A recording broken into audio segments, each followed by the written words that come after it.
So many congratulations, Kasturi. I know how tough it is to write a book Thank while you. having a day job. How did you do it? In A one lot of word, long hours? yes, long hours. In fact, after office hours, it was book hours. So it was a very grueling task for me because a lot of research went into it, a lot of fact finding went into it because I'm writing about a person who's alive, kicking, and on the topmost position of the country. So it was a very difficult task for me, and somehow it was managed because maybe it was supposed to be done.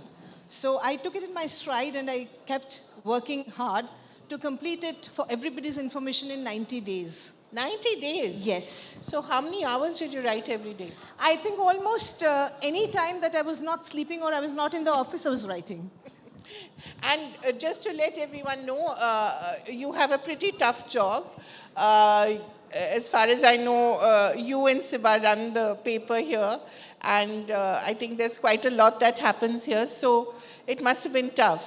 It was very difficult. It was very difficult, but I would say that, the whole New Indian Express team here was very helpful because I had to take leave. I had to go to different parts of the state because Mayurbhanj is very far off where our president grew up. So getting leave from there and then again, going to different places, meeting people, devoting some time to writing and, doing research. And all my colleagues actually made my work very easy, actually. Yeah, but I think it's a great team here. We know Yeah. that. So, what was it that struck you most, especially when you went to Mayurbhanj and talked to people who'd seen her from her earliest days? What was it that you found most fascinating about her? The most fascinating fact, actually, there are so many actually, because what I found was, this was a lady who was coming from the lowest echelons of the society and had a lot of hope, faith, determination, hard work, whatever it takes to become a person of stature. So these are a few takeaways, which not only for other people, but as an author, it has changed me a lot as a person because of, not looking at something with always, finding something very big in life or finding something very meaningful in life because for Madam Murmu, childhood was one of the most toughest parts of her life.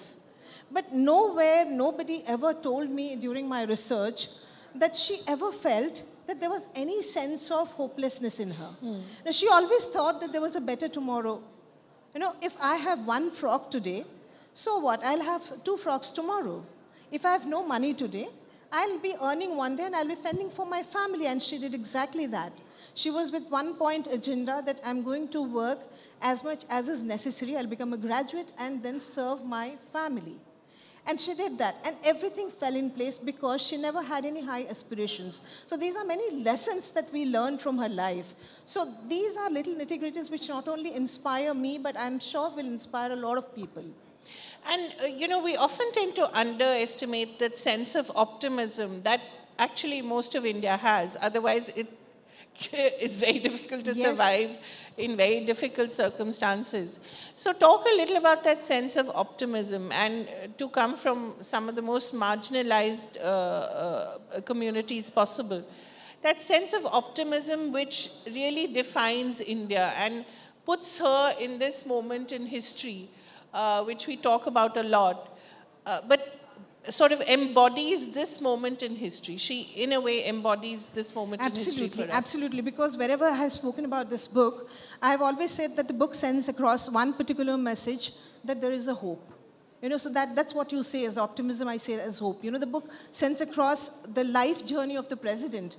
And the journey which sums up in one word that there is a hope. She had a tremendous sense of, see, my research was completely based on interviews. I did not get a chance to meet Madam President before I wrote it. It was through my interviews and analysis and my own research work that I found out that, she was somebody who was highly optimistic even when her own people died within a span of 2 to 3 years. Her whole family was, other than her daughter, everybody else died.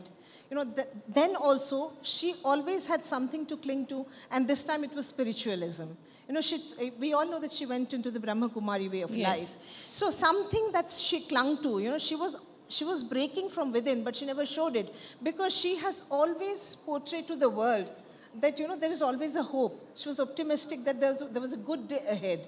So she never, I have never heard from anybody that she never thought that tomorrow is for no reason. Why should I survive?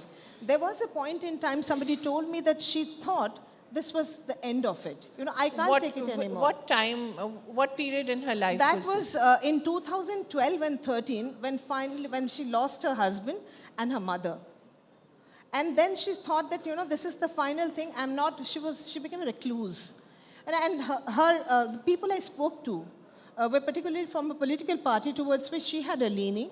And they all were together with her, along with her daughter, to take her out of the shell. That was a period when she was completely away from everybody. Then, something happened. I think spirituality is what drew her back to the mainstream. And then she had a new burst of optimism in her that I'm not only for my family, the whole country is my family. Right.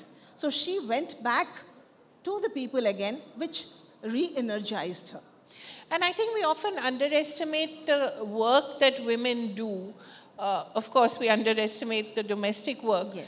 But in the public sphere as well, I think the kind of contribution that they can make and do make, especially after their commitments to the family are over, I think in that sense, she's also a great example to us that this is what, women of a certain age who fulfilled all their responsibilities to their family, to their careers, can go into the public sphere again and serve the nation. Yes, because it is the dedication and commitment to work.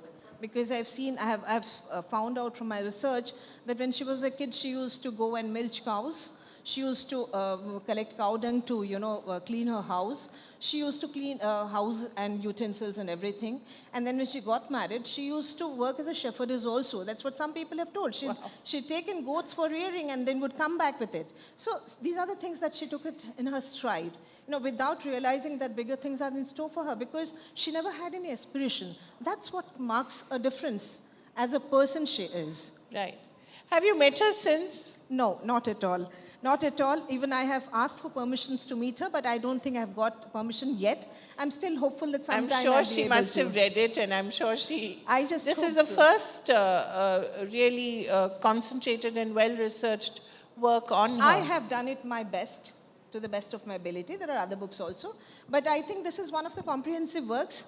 She or her team should read it, and then maybe I get an opportunity to have a date with her. Yes. I want you to just quickly give me a sense of what her childhood was like. You talked about the kind of work that she had to do. Quickly give us a sense of how tough it was. Yes, it was very tough. Her grandmom is an inspiration, is what I've read from her previous articles. And she was from Chakradharpur. And she was educated. She wanted her granddaughter to be educated. But when she started studying at home with a kerosene lamp, her grandmother would, ask her to put it off. Because you're going to school to study, Right. you don't have to do it. Right. Those are the kind of struggles she went through. Wonderful. Kasturi Ray, I wish you all the best. Thank you. And it's a marvelous book and many congratulations. Thank you so much. Thank you, everyone. Thank you.